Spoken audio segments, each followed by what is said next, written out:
viewers. It's time for a really quickie review of the Class 700, the Siemens Desiro, which is now available on Southeastern High Speed. Right about now, I should be live streaming this, so if you want to flip over there and have a look at it, assuming you're watching this when it comes up, feel free to do that, and we can have a really good longer look. I want to do a really quickie here.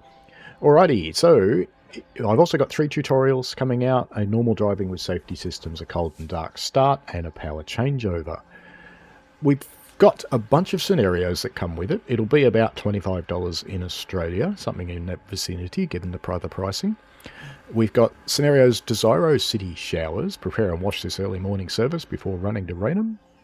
Desiro City shattered, a stranded train at Gravesend needs pulling back to Rochester for maintenance.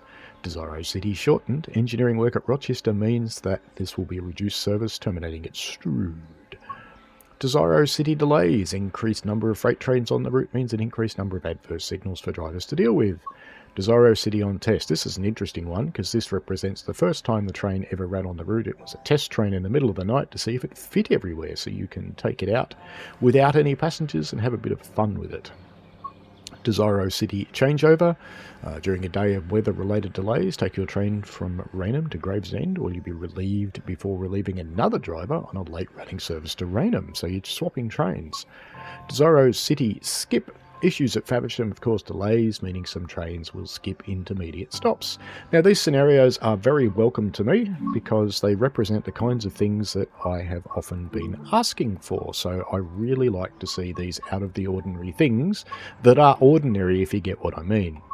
Now, there are 83 services on Southeastern High Speed. It's the only route that it runs on. There may be some scope in the future for others, because it does run on some other lines that are represented in the game, at least one, but I know that particular line's got an incredibly crowded timetable, and I suspect might need a bit of work before they try and jam this thing in there, if they ever do. So, there's 83 services. They range in length. There's a few very short ones, but only a few, but the vast majority are around the 45 minutes to an hour mark. So, there's plenty to do. They are full shift type services. You can run a full day if you want to, picking your shift start and end as appropriate for you. So there's quite a few different opportunities. It's mostly Luton to Raynham, Raynham to Luton, but there are a few other things chucked in for good measure and a bit of fun. So let's just jump into one of these services and have a quick look at the train itself. This one will do fine. And we'll walk through, we'll have a look at the inside, and we'll take it for a quick drive. So this is just going to be a little quickie one, just to give you a taster. Because I know some people post reviews that are hours long, but I couldn't be bothered. Oh, it's dark. Okay, that's not so hot. Alright, let's just jump out of the chair. I've turned the train on, not done anything else. Let's just pop out here. Oops, run into a pole. There is our Class 700. It's got a bit of a grime. It is slightly weathered. So for me, it looks kind of nice. Comparing it to videos I've watched on YouTube, because of course I've never seen a real one, it actually looks pretty close to the real thing to me. It looks reasonably accurate. I have to say it sounds reasonably accurate. It sounds like a car alarm, and the ones on videos I've watched sound like a car alarm. I know the sounds for it aren't completely from the 700 class. I want to open them, not close them. Here we go. Let's just pop in. Let's get the proper passenger experience. There's no guard mode on this one because it's a driver-only train. So we do have first class and scum class sections, I suppose. Normal people. The doorway, interestingly enough, the gap to either side of it, I thought that was a bit of a mistake when I first saw it, but watching some videos, no, it's quite real. They have the colloquially known ironing board seats. There's a little bit of an issue there with someone's bum poking through the back of the chair there. They have a PIS that's quite good, so it tells you about the train, date and time. It also tells you about where it's going to go. It tells you what stations that it's going to stop at. And once it's shown you that, it also gives you a little list. And we should see a little map. There we go. Stone Crossing, green here, and so on. Now I did pick one in the darker times because I do want to show you one bit of an issue. Notice this guy's not overly well lit, and outside of a station he'll actually be a bit of a shadow with eyes. So the passengers would appear to be on the wrong lighting channel. No, I don't want to give it up. So they're a bit dark at night time. So that's the one flaw that I've picked up, really. Oh, that and the toilets don't work, but you know, they never do. Let's just pop back up here. We can go through the cab this way. So we'll pop into our driving cab and I'll give you a quick look around. Let's just pop into the right spot so I can close this door. And let's turn on some safety. So let's turn on AWS and Vigilance. And DST, where's DST? There it is. Cool. Okay, let's acknowledge all of those alarms. We've got the doors shut. And it chats to us. The DRA talks as well. So if we... Driver, you have reset the DRA. Please check the signal. Let's get the passenger doors closing. GPRS is active. You can do a few things on it, like contact the signal. You can turn it off if you want to. Power changeover is here, but you won't need that on this part of Southeastern High Speed. It defaults to 750 volts DC, which is correct. You can do a few things on this display. You can drop your brightness down a little if you want to. You can turn on your cab air conditioning if you like. And you can have a look at what the train's doing. A couple of these are active, but not many, so none of these other buttons do anything. But those two do. Alright, let's get these windows open so you can hear it. And let's go for a drive in the car alarm. I'll just wait for that other one to be quiet, and then I'll be quiet now. Put it in the forward.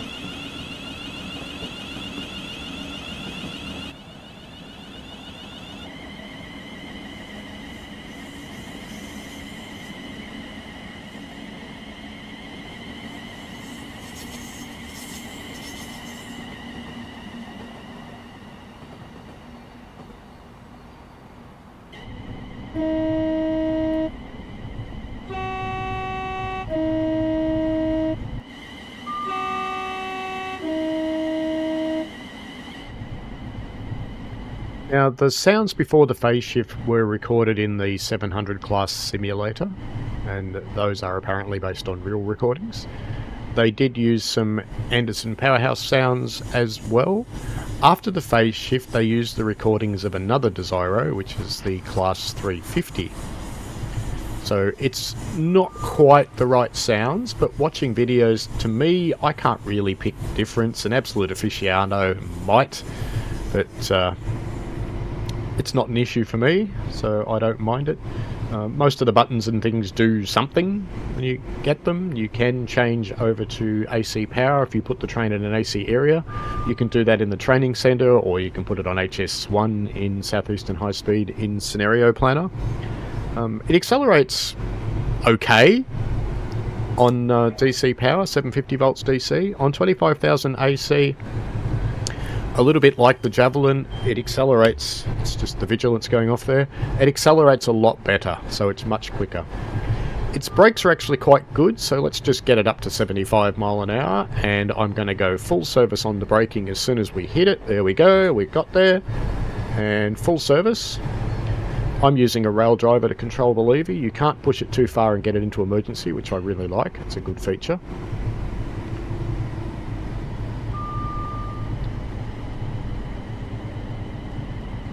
So we were about 600 yards out when I went into full service braking.